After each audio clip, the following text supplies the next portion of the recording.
Olur abi.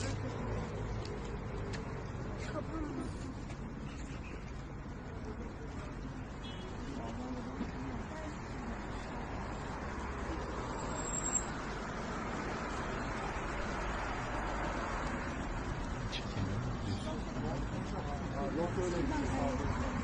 Volkan yok öyle bir şey.